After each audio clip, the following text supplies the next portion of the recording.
pela primeira vez, meu Pai. Que ele possa sentir o toque do seu Santo Espírito, meu Pai, no coração dele. É o que eu te peço e desde já te agradeço. Em nome de Jesus. Amém. Em Salmos, capítulo 25, versículo 5, diz assim: é uma oração que Davi faz, uma oração por auxílio divino, mas eu gostei desse pedacinho que diz assim: guia-me na tua verdade e ensina-me, pois tu és o Deus da minha salvação, em quem eu espero todo dia. Amém? Com esse desejo que nós devemos ter sempre em nosso coração, né? Deixar que Deus conduza os nossos passos, né? Porque Deus sabe o que é melhor para cada um dos seus filhos. Com esse pensamento, eu convido você a abrir os seus hinários no hino 408, Dá-me tua paz. 411, desculpa, súplica.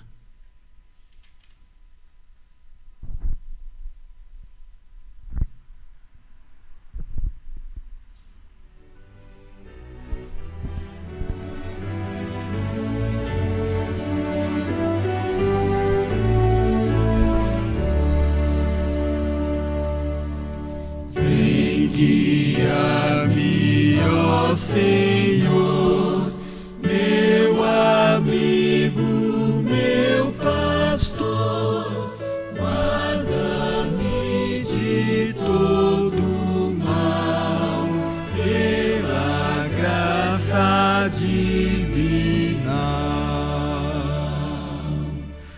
Fraco sou e pecador, nada tenho em meu favor, só tu podes, meu Jesus, dar-me vida, força e luz. Guarda-me das tentações, neste mundo de aflições, ajuda-me, vem, meu Deus, quero andar nos passos teus. Quando o bom pastor voltar e as ovelhas vier buscar, leva-me, Senhor, também ao eterno lar de amém.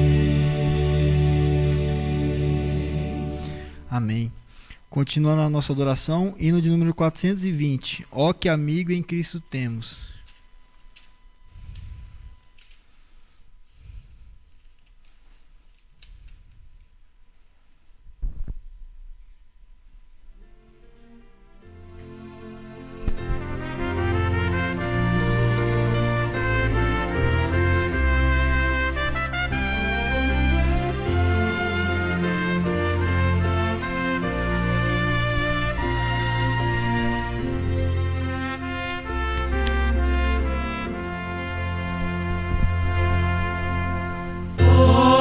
Que amigo em Cristo temos, mais chegado que o irmão,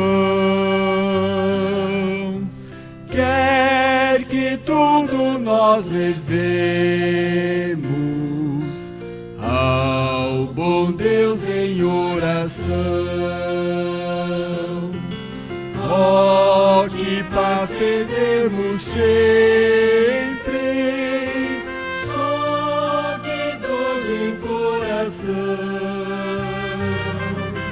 só porque não recorremos ao bom Deus em oração. Há tristezas e pesares, há na vida tentação, não ficamos sem conforto, indo indo a Cristo em oração. Pode haver um outro amigo tão grandioso em compaixão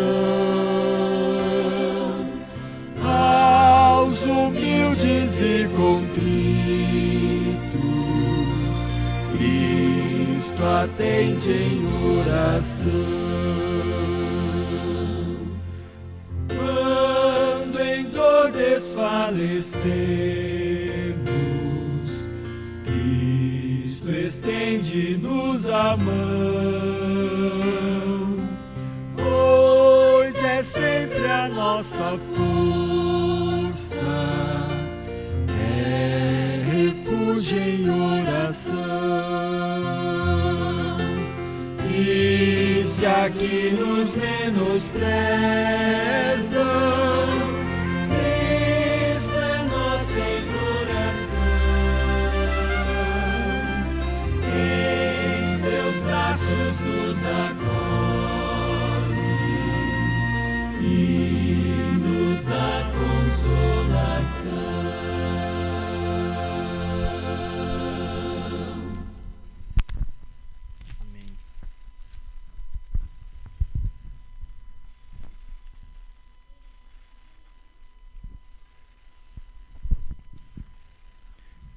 Em 1 Coríntios, capítulo 2, versículo 9, diz assim: Mas como está escrito, nem olhos viram, nem ouvidos ouviram, nem jamais penetrou em coração humano o que Deus tem preparado para aqueles que o amam. Amém? Com esse pensamento eu convido você que está em casa, né? Aqueles que estão aqui, que nós possamos nos colocar em pé e cantar, né, dessa promessa que Deus nos fez, desse lar maravilhoso que Ele foi nos preparar, aonde olho nenhum viu. Com certeza é um lugar lindo e maravilhoso, né? Porque um pai sempre quer o melhor dos seus filhos. Hino de número 551, Muito Além do Sol.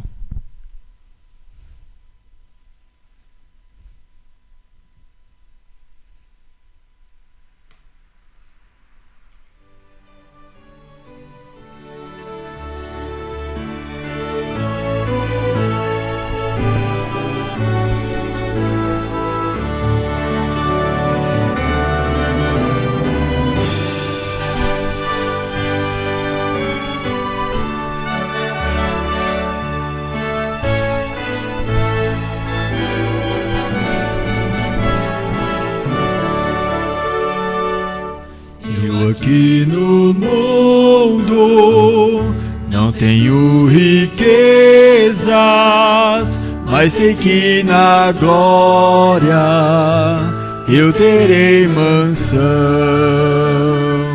Com minha alma triste, em meio à pobreza, de mim Jesus Cristo teve compaixão. Muito além do sol,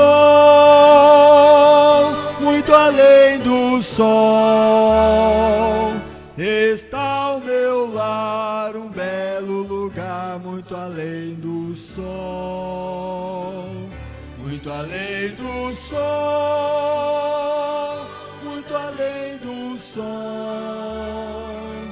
está o meu lar, um belo lugar, muito além do sol.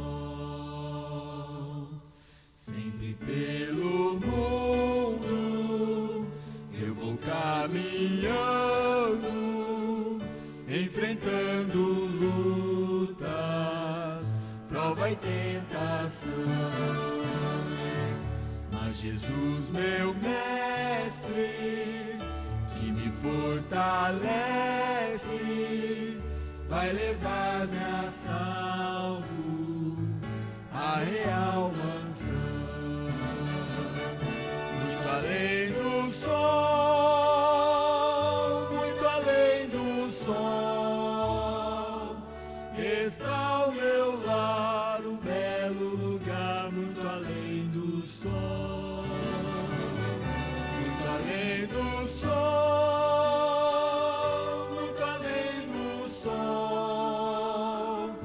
Está ao meu lar um belo lugar, muito além do sol. Vinde vós cansados, neste mundo escuro,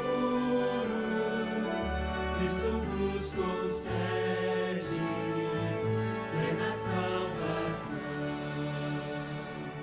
e também morada, feita não por homens. Quero oferecer-vos na eterna Sião, muito além do sol, muito além do sol. Está ao meu lar um belo lugar, muito além do sol, muito além do sol, muito além do sol. Está ao meu lar um belo lugar, muito além do sol.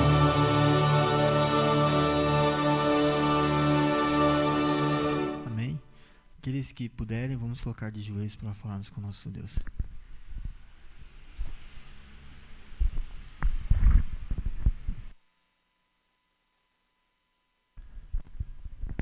Louvado e exaltado seja o seu santo nome, meu Pai. Mais uma vez nos encontramos na sua presença, meu Pai. Que o Senhor tenha misericórdia de cada um dos teus filhos, meu Pai. Que o Senhor aceite a nossa adoração e o nosso louvor, meu Pai. Que o Senhor receba os nossos pedidos e também os nossos agradecimentos, meu Pai. Senhor, meu Pai, neste momento te suplico por aqueles que estão vivendo uma vida na escuridão, meu Pai. Aqueles que ainda não encontraram a Ti, meu Pai. Senhor, que o Senhor possa estar com o seu Santo Espírito, levando luz a cada um dessas pessoas, meu Pai. E que o Senhor use a cada um dos Teus filhos também, como ferramenta para a pregação do Seu Evangelho, Senhor. Senhor nosso Deus, também te peço hoje que o Senhor possa estar com o pastor Silvestre mais uma vez, que o Senhor ilumine, meu Pai, e também prepare o nosso coração para entender o que o Senhor tem a dizer para nós nessa noite, meu Pai. Seja com aqueles que estão em casa também, meu Pai. O Senhor sabe o que cada um traz no seu coração, meu Pai, a luta que cada um tem enfrentado. Que seus santos anjos estejam ali também com cada um deles, meu Pai. É o que eu te peço e desde já te agradeço, em nome de Cristo Jesus. Amém.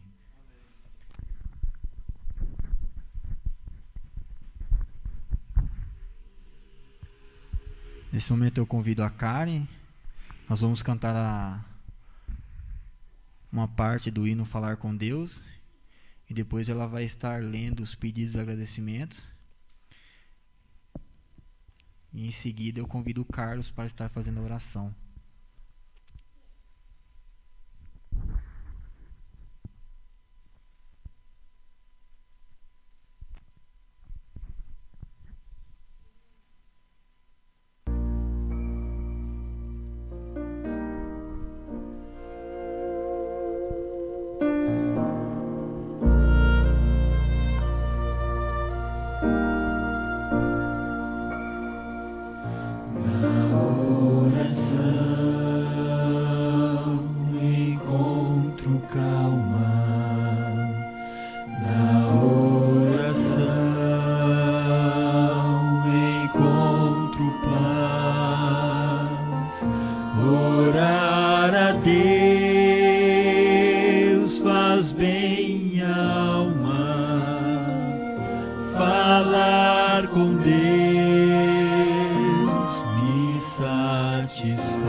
Grande é o nosso Deus.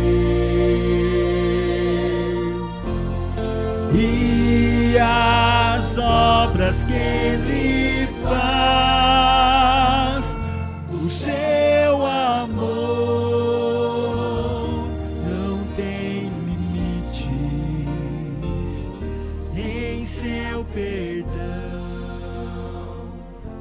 encontro paz.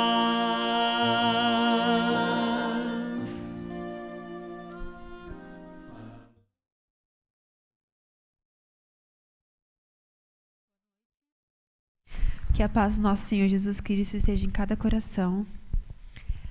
Vamos iniciar os nossos pedidos de agradecimento. Eu quero agradecer a Deus pela chuva de hoje, uma bênção. Acho que aqueles que não têm problema respiratório já sentiram uma diferença. E para mim que tenho problema respiratório, eu senti uma grande diferença. Louvado seja Deus por esta bênção. Também agradeço pela minha família, pela nossa saúde, pelo meu trabalho. Agradeço a Deus pelas providências que Ele vem dando a nós. Às vezes a gente nem sabe que a gente precisa de algumas coisas e quando Deus providencia, a gente fala, poxa, realmente estava precisando disso. E a gente deixa que a correria do dia a dia nos impeça, às vezes, de agradecer a Deus. A Belinha esteve aqui no domingo, no primeiro domingo, eu acho, né? E ela falou assim, nossa, será que eu consegui passar a mensagem? Aí lá fora disse para ela, olha, vou falar para você, realmente você passou uma linda mensagem, porque às vezes a gente realmente esquece de agradecer a Deus nossas bênçãos e que possamos hoje fazer isso juntos, amém?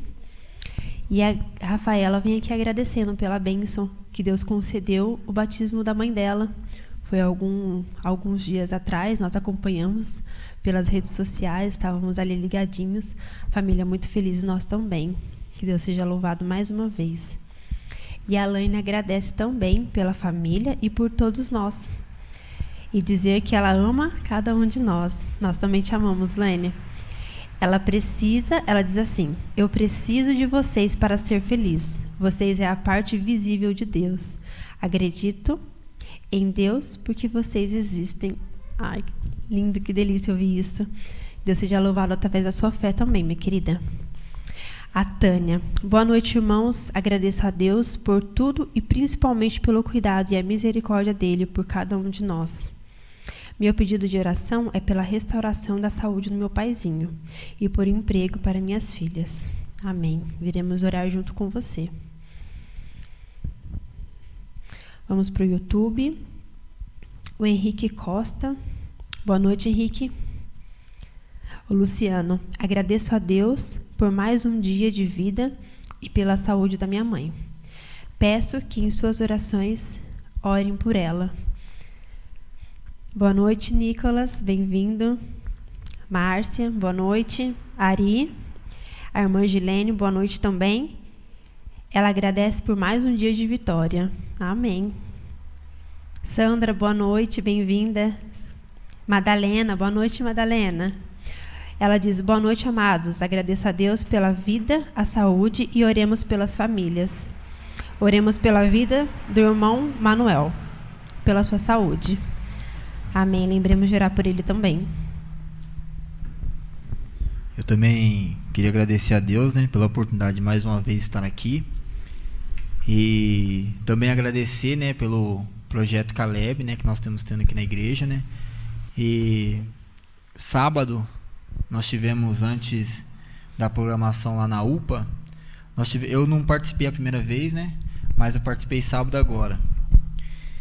E como já fazia tempo que eu não via tantas pessoas emocionadas ao receber uma surpresa, né? Uma surpresa enviada por Deus, né? E é uma coisa tão simples, você vai lá, canta um hino e lê uma passagem bíblica e a pessoa ali ela se emociona, né? Ela se sente bem, se sente amada. Então eu fiquei muito feliz por essa programação de sábado ali à tarde. Além de nos fortalecer também, além de fortalecer a pessoa, nos fortalece na caminhada, né? Porque nós, como cristãos, nós temos que seguir o exemplo de Cristo. E Cristo, ele sempre estava em busca dessas pessoas, né? Pessoas que estão passando por dificuldade, pessoas que até querem se entregar, né? Mas tem alguma coisa ainda que as impedem. E você está ali, você praticamente está falando para ela, ó, eu estou aqui para te ajudar no que você precisar. E é muito interessante, né? Depois nós fomos lá para a UPA, uma programação rápida também, né? Mas como foi bonito. Quem esteve lá viu como foi bonito, né? E também ontem, né, Carlos?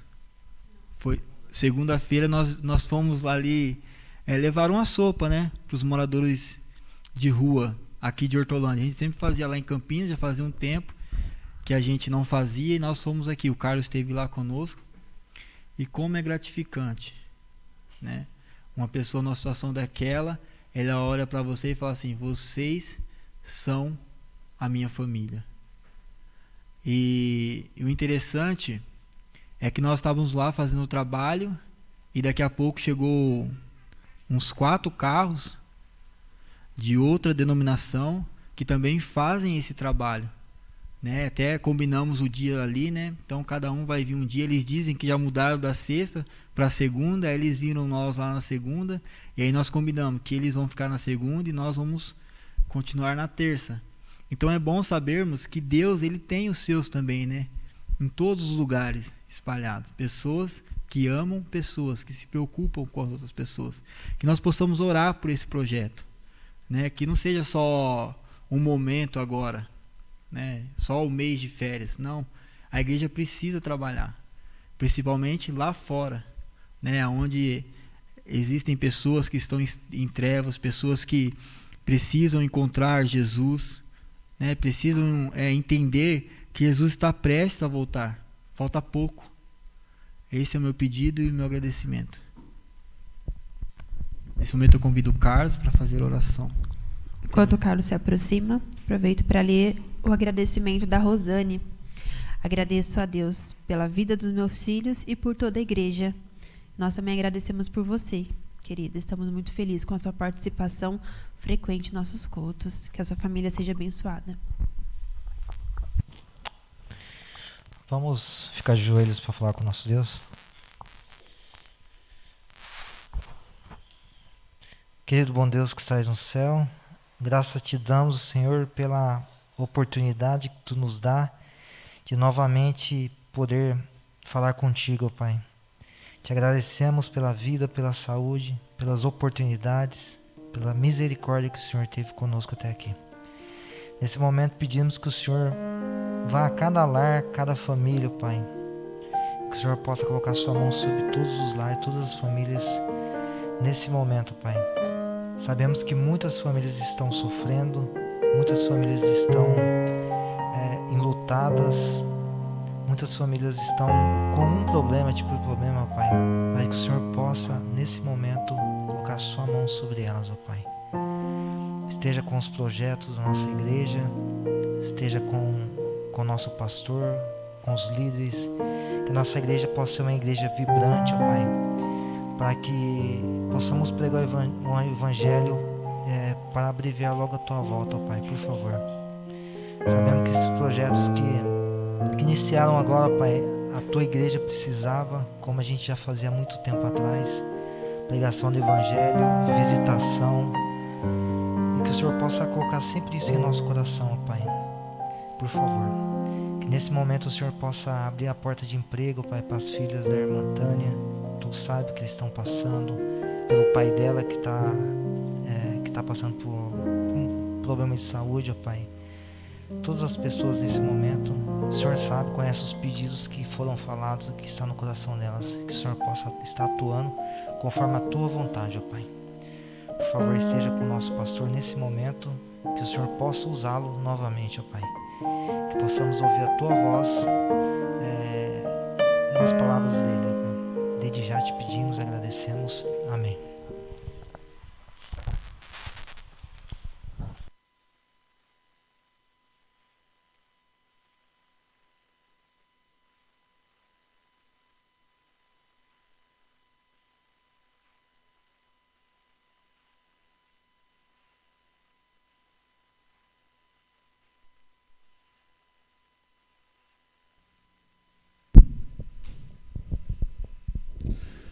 Boa noite para todos vocês. Estão aqui na igreja ou em casa. Eu queria aproveitar a fala do Helder aqui para mencionar a importância de ajudar o nosso semelhante. Eu trouxe aí hoje um detalhezinho, estou usando isso apenas como um símbolo, porque a gente deve aprender que quando ajudamos os outros não precisamos mostrar, né? Mas o testemunho. Hoje, quando eu estava conversando com a minha esposa, ela falou assim: tem alguma blusa para doar? Eu perguntei para ela falou: tem, peraí, vou ver e tudo. Aí eu fiquei pensando e olhei: olha, eu tenho essa, mas dá para usar ainda. Daí eu fiquei pensando: tá, eu posso usar, mas eu tenho 3, enquanto que alguém na rua não tem talvez nenhuma. Então eu resolvi separar, que sempre a gente está separando. Eu estou só falando isso como um testemunho para incentivar você a também, se tiver alguma coisinha aí, imagine, há uma previsão de um frio grande, parece que está se cumprindo, porque hoje já choveu e está um pouco frio, e se for correto, teremos alguns dias bem difíceis para quem está em uma condição de dormir na rua ou algo próximo a isso. Então que você e eu e todos nós juntos possamos nos lembrar daqueles que têm bem menos do que a gente ainda, e possamos ajudar aos nossos irmãos que estão passando por dificuldades. Muito bem, eu quero hoje falar com você a respeito de um tema que eu pensei um tempinho, preguei já em algumas igrejas aqui do distrito, faltava aqui, e eu gostaria de hoje falar com vocês sobre o tema A Cidade Refúgio. Eu quero convidar você a abrir a Bíblia em Gênesis capítulo 9 e lermos o verso 5 e também o verso 6. Gênesis capítulo 9, verso 5 e verso 6.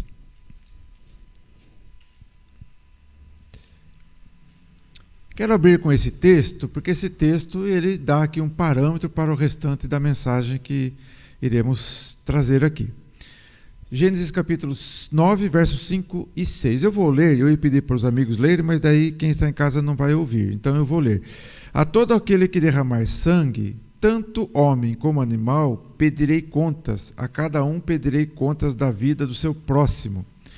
Quem derramar sangue do homem, pelo homem seu sangue será derramado, porque a imagem de Deus foi o homem criado. Esse texto nos mostra a santidade da vida, do existir.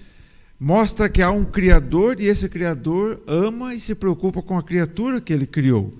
E ele deixa claro e mencionado: quem derramar sangue do homem, pelo homem seu sangue será derramado. Baseado nesse texto e seguindo um pouco mais à frente, ali no capítulo 19 do livro de Deuteronômio, aí nós encontramos então qual é a solução que Deus criou para essa situação de vida.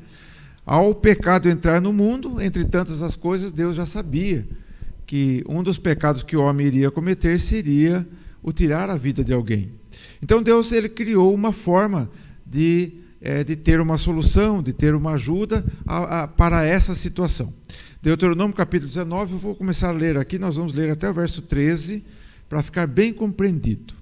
Você que está em casa pode abrir a Bíblia aí, Deuteronômio capítulo 19, a partir do verso 1, vamos ler até o verso 13. Quando o Senhor teu Deus desarraigar as nações cuja terra ele te dá, e tu as desapossares e morares nas suas cidades e nas suas casas, designarás para ti, no meio da terra que o Senhor teu Deus te dá, para possuires 3 cidades. Você vai preparar caminho e partirás em 3 os termos da tua terra, porque o Senhor teu Deus te dá em herança. Isso será para que todo homicida se acolha nessa cidade. Este, pois, é o caso no tocante ao homicida que se acolher ali para que viva, aquele que involuntariamente matar o seu próximo, a que dantes não odiava. O texto segue no verso 5, como por exemplo, aquele que entrar com o seu próximo no bosque para cortar lenha, e pondo força na sua mão com o machado para cortar a árvore, o ferro soltar do cabo e ferir o seu próximo, de sorte que venha a morrer. O tal se acolherá a uma dessas cidades e viverá. No verso 6, para que o vingador do sangue não persiga o homicida, enquanto estiver abrasado o seu coração, e o alcance por ser cumprido o caminho, ele tire a vida, não havendo nele culpa de morte, pois que dantes não odiava o teu próximo. Pelo que te deu esta ordem, 3 cidades designarás para ti. E se o Senhor teu Deus dilatar os teus termos, como jurou aos teus pais, e te der esta terra que prometeu dar aos teus pais, quando guardares para cumprires todo este mandamento que hoje te ordeno, de amar o Senhor teu Deus e de andar sempre nos seus caminhos, então acrescentarás a essas 3 mais 3 cidades, para que não se derrame sangue inocente no meio da tua terra, que o Senhor teu Deus te dá por herança, e não haja sangue sobre ti. Mas se alguém, odiando o teu próximo e lhe armando ciladas, se levantar contra ele e o ferir de modo que venha a morrer, e se acolher a alguma dessas cidades, então os anciãos dessa cidade, da sua cidade, mandando tirá-lo dali, o entregarão nas mãos do vingador de sangue para que morra. O teu olho não terá piedade dele, antes tirarás de Israel o sangue inocente para que te vá bem. Muito bem, depois de ler o texto, cabe aqui alguma ajuda para uma compreensão sobre esse tema. É um texto bem forte, que fala algo bem real, bem triste, bem delicado, mas que traz uma lição várias lições muito importantes para nós. Então, o primeiro aspecto que nós devemos levar em consideração aqui é assim: todo texto ele tem um contexto, ele tem uma realidade e em algumas ocasiões, em alguma ocasião especial da história do povo de Israel. Mas as lições e as verdades, elas têm um complemento e elas têm uma forma de serem aplicadas nos dias atuais. Para aquele período, antes do povo entrar em Canaã, a ideia de Deus era que o povo entrasse para lá com limpeza, não só no coração, como no próprio povo. Ele não queria, Deus, ao criar um ambiente para eles morarem novo, como ele tinha prometido, ele não desejava que o povo entrasse com as mãos ensanguentadas de forma literal. Então ele criou uma forma aqui, e ele mencionou, olha, do lado do Rio Jordão tem 3 cidades, do lado do Rio Jordão criem 3 cidades, de um lado, do lado oeste e do lado leste, 3 de cada lado. Quando você pega o mapa de Israel, do povo que vivia naquele período, da extensão geográfica em que eles viviam, você percebe que Deus fez aquilo para ficar bem dividido. É bem interessante. Quando a gente pega o nome dessas cidades, que está escrito aqui um pouquinho abaixo desse texto, tem o nome da cidade. E tem outros textos que falam, as 6 cidades. Se você pegar na geografia, no mapa e colocar naquela época, é muito interessante. Porque de qualquer cidade em que você se encontrasse, qualquer cidade do mapa, essas 3 cidades, elas ficavam no máximo 46 quilômetros de distância. Você podia estar a 1 quilômetro, a 5 quilômetros, a 10 quilômetros, mas no máximo, quem morasse mais longe, em qualquer lugar da geografia do povo de Deus, ele andaria 46 quilômetros. Para que isso? Para que todos tivessem uma oportunidade o mais igual possível. Quem morasse mais perto, tudo bem, mas quem morasse mais distante, não precisasse percorrer um caminho maior. E você já vai entender o porquê disso. Essas 6 cidades eram construídas, elas tinham alguns objetivos. Ali era para abrigar aquelas pessoas que haviam cometido um homicídio. Então agora eu queria fazer uma diferença que a Bíblia faz sobre a morte de alguém por outra pessoa. Um dos aspectos ele chama de homicida, e nos termos atuais é dito como o assassinato ou homicídio é culposo. O culposo é aquele doloso, é aquele que a pessoa tem intenção de matar, que ele planejou aquilo. E o culposo é aquele que foi um incidente, um acidente, que ele não teve a intenção. Pode ser um atropelamento, que a pessoa entra na frente do carro, numa rodovia, você nem viu, de repente passa por cima e tal, coisa dessa maneira. Esse é o chamado culposo, e a Bíblia chama aqui de um homicídio que a pessoa não tinha intenção de matar. Então essa cidade, ela servia para abrigar pessoas que haviam cometido esse tipo de assassinato, ou que tinham acontecido um incidente assim. A Bíblia até usa aqui, né? Imagine, entra numa mata, e você está com um machado ali, aquele escapa, cai na cabeça de alguém e a pessoa morre. Então, você não teve culpa. Mas, gente, quando isso acontece, a família daquela pessoa que morreu não vai querer esperar você dar uma explicação. E a pessoa vai querer vingar. E aí você entende, quando a Bíblia diz que para que o caminho não seja tão distante, por isso os 46 quilômetros no máximo, porque a pessoa quando cometia, ou quando acontecia isso, ele não tinha muito tempo para pensar, dali ele tinha que correr para a cidade para se refugiar e poupar a sua própria vida. Por quê? Porque as pessoas da família poderiam, os vingadores de sangue, o termo vingador de sangue é o remidor. Remidor é aquela pessoa na Bíblia, como Boaz, com Ruth e outras coisas mais que tem vários ali. O remidor de sangue, ou vingador de sangue, é aquela pessoa que pode pagar o preço do seu pecado, pode comprar a pessoa. A pessoa está ali numa dívida, numa situação difícil, eu posso ir lá e comprar aquela pessoa. Esse é o remidor. É um familiar, é um parente que compra aquela pessoa, paga a dívida e aquela pessoa passa a lhe servir, dependendo da circunstância. Ou, em outras palavras, ele livra aquela pessoa da circunstância que ela está passando. O vingador de sangue aqui, ele tinha duas funções. Vingar a morte, quando aquela pessoa havia feito um homicídio doloso, com intenção. Ele armou uma cilada, ele preparou, tinha acontecido alguma coisa, ele estava com raiva, ele queria matar a pessoa. Então, quando acontecia assim, essa pessoa era vingada. Mas quando não era esse o caso, então essa pessoa ficava refugiada nessa cidade. Algumas coisas mais aqui para nós pensarmos um pouquinho. Quando a pessoa entrava na cidade, refúgio, ela ficava ali dentro. As cidades eram fechadas, né, na época. Ela ficava ali dentro e a sua vida era mantida. Ninguém podia pôr a mão nessa pessoa. Ele chegava, essas cidades eram todas coordenadas por levitas, sacerdotes, portanto, a maior justiça poderia ali acontecer. Essa pessoa que acontecia, corria, tal, chegava lá, se apresentava, contava o que tinha acontecido e entrava. Depois, certamente, ia se fazer ali como se hoje faz, né, um julgamento, com pessoas do local onde aconteceu, e ouvir um lado da história, o outro lado. E se a pessoa fosse considerada realmente inocente, entre aspas, né? Tinha acontecido um acidente, mas ele não tinha culpa, então ele ficaria na cidade refúgio protegido. Mas essa pessoa que ficava protegida, ele não podia sair da cidade.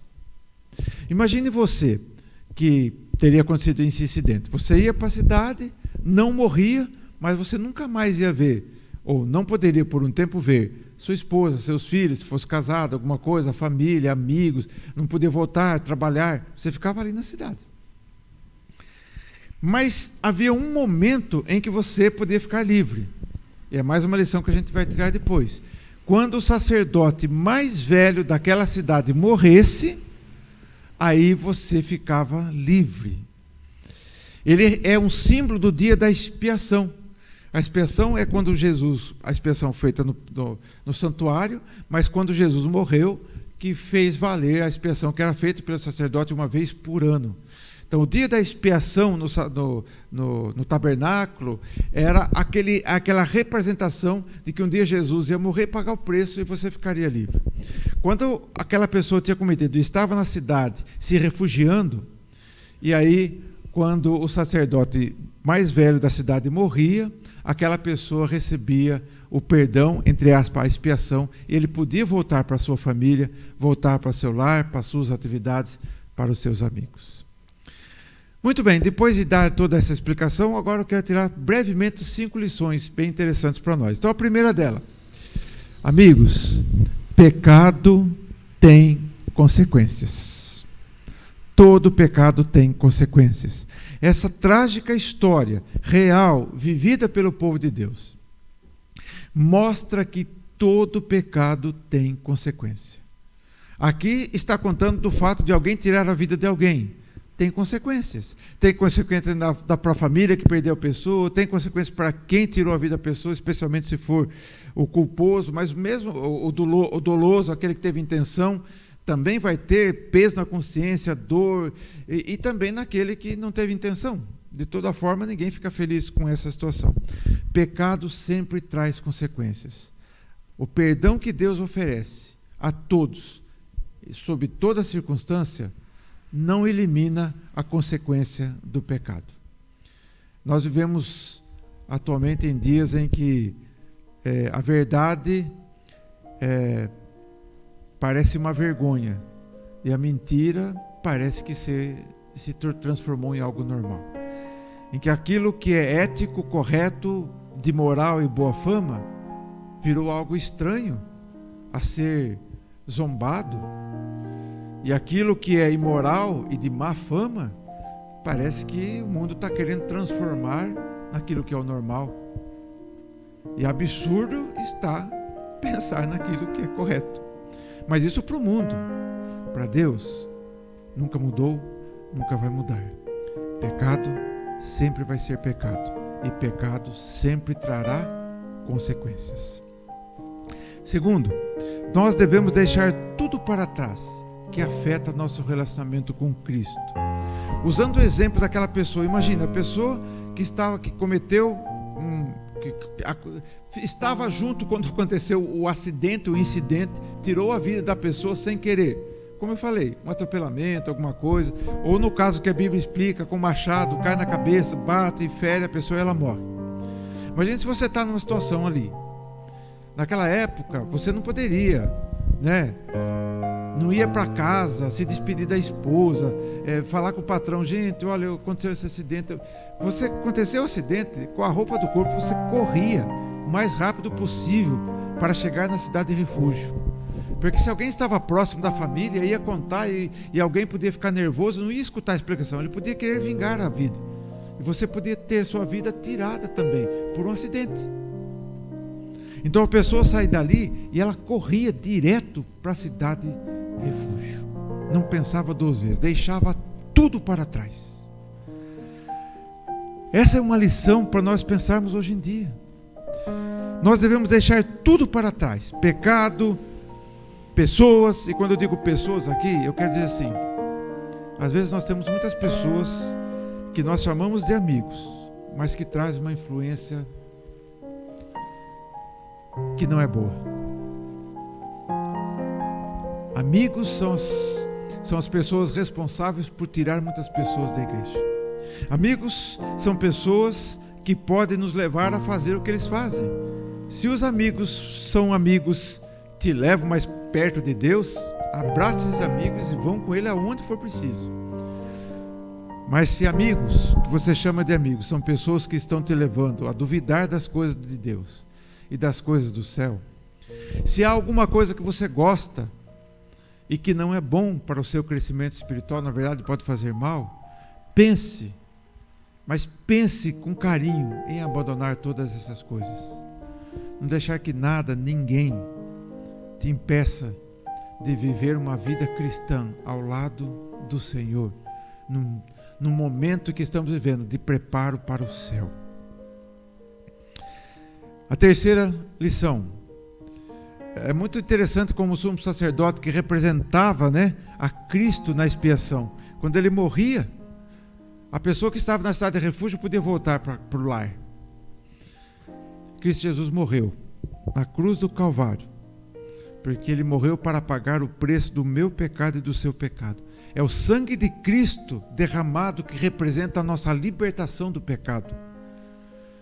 Por isso fica aqui uma lição muito importante de algo que talvez a gente se esqueça ao viver nesse mundo de tanta incerteza, insegurança e pecado. Toda vez que você vai dormir, você pede perdão a Deus do seu pecado? Você dorme em paz todas as noites? Pedir perdão para os pecados deve ser diário, constante, em todo momento. Mas amigos, não deixe de se lembrar de que o sangue de Cristo que te redime não é automático o perdão. Você precisa pedir perdão. Você precisa orar a Deus. Você precisa confessar seu pecado. Essa atitude nos faz ver quão vergonhoso, quão mau é o pecado diariamente. E quão bom é ter, é sentir, é receber a expiação e o perdão que o perdão de Deus nos oferece. Quarta e penúltima lição: Deus está no meio do seu povo sempre. Veja, Deus antecipou tudo o que poderia acontecer. Ele preparou cidades e refúgio para nós nos abrigarmos, para que aqueles que cometem pecado tenham um local para se sentir seguro. Quem é o nosso refúgio? É o Senhor Jesus Cristo. Hoje não tem cidades, não tem um local. A cidade e refúgio é o próprio Jesus. Se em algum momento você se sentir abandonado pela família, tal, pela igreja, pelas pessoas, você nunca vai se sentir abandonado por Jesus, porque Ele nunca nos abandona. Ele é o nosso refúgio e fortaleza. Ele é o socorro bem presente sempre na minha e na sua vida. Ele não abandona o seu povo. Ele não nos abandona mesmo quando pecamos. Nós o abandonamos, mas Ele não nos abandona. Se eu levantar a minha voz e clamar por perdão, Ele estará ali. E o Deus que eu não estarei enxergando pelo meu pecado, de repente eu vou vê-lo bem ao meu lado. Nós abandonamos a Deus e por isso pecamos. Deus não nos abandona. Ele odeia o pecado, mas Ele te ama. Você é precioso demais para Ele. Deus está sempre no meio do seu povo. E o último, e eu concluo com isso. A minha conclusão é: você está fazendo de Jesus o seu refúgio? Você está fazendo, quando eu digo de Jesus o seu refúgio, quando as pessoas entravam na cidade, eles se sentiam protegidos, eles estavam num ambiente, numa atmosfera em que eles se sentiam protegidos. Como eu e você podemos nos sentir protegidos hoje? É fácil, né? Quando alguém está doente, o que a gente faz? A gente ora, pede oração na igreja. Mas quando está tudo bem, corremos o risco de esquecermos de pedirmos ajuda. É como se a gente estivesse na cidade, estou protegido. Estou bem, eu saio da cidade. Estou mal, volto para a cidade. Estou bem, eu saio da cidade. O refúgio, Jesus Cristo, não é aquele que existe apenas para nós buscarmos quando estamos passando por uma dificuldade, seja uma doença, um problema financeiro, familiar, de qualquer natureza. O refúgio é aquele que nós devemos buscar todos os dias da nossa vida. Quem sabe amanhã, na parte da manhã, ou durante o dia, ou à noite, o horário que ficar melhor para você. Mas não deixe de passar um dia sequer sem passar ali uma hora tendo momentos de oração, leitura da Bíblia, leia a lição, ouça hinos do céu que traz paz ao coração, alimento para a alma. É todos os dias, queridos. Nós precisamos orar todos os dias. Precisamos ter esse momento, nos abrigarmos no refúgio que é Cristo Jesus e vivermos com Ele. Que Deus abençoe. Que Deus abençoe a todos nós. Vamos nos lembrar, nós temos um refúgio. Vamos ficar dentro da cidade refúgio. Nós vamos cantar no final? Dá tempo? Não precisa, eu posso fazer uma oração. Vamos fazer então uma oração. Se você estiver em casa, eu quero convidar você a ficar em pé. Pode estar deitadinho no sofá, na cama, não tem problema. Mas nesse momento, queria te convidar a ficar em pé aí. Querido Deus, amado Pai Celestial, ao ouvir essa história e percebermos o Teu grande amor e o cuidado que o Senhor tem em todos os aspectos da vida, nós louvamos o Teu santo nome. E nós queremos dizer ao Senhor, Pai, se estamos falhando em fazer de Ti o nosso refúgio, não só quando estamos em apuros, mas mesmo quando estamos alegres, felizes, de ficarmos ao Teu lado, de permanecermos na cidade de refúgio, ou seja, em Teus braços de amor em todos os momentos, nós pedimos perdão e pedimos que o Senhor nos ajude a praticarmos o viver diário contigo constantemente. Pai querido, obrigado pelo sangue remidor que o Senhor derramou por cada um de nós na cruz. Obrigado que a cada noite ou a cada momento que pedimos perdão, reconhecemos quão vergonhoso é o pecado, quão triste é pecarmos e quão bom é saber que o Senhor nos perdoa e nos dá a oportunidade de viver mais uma oportunidade de viver ao Teu lado, esperando e aguardando a bendita volta e o viver na eternidade.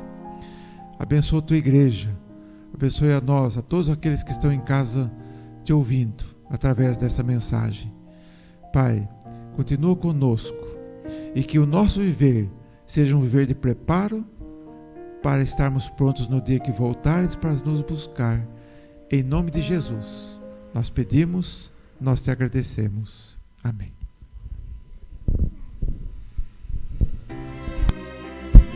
Boa noite para todos.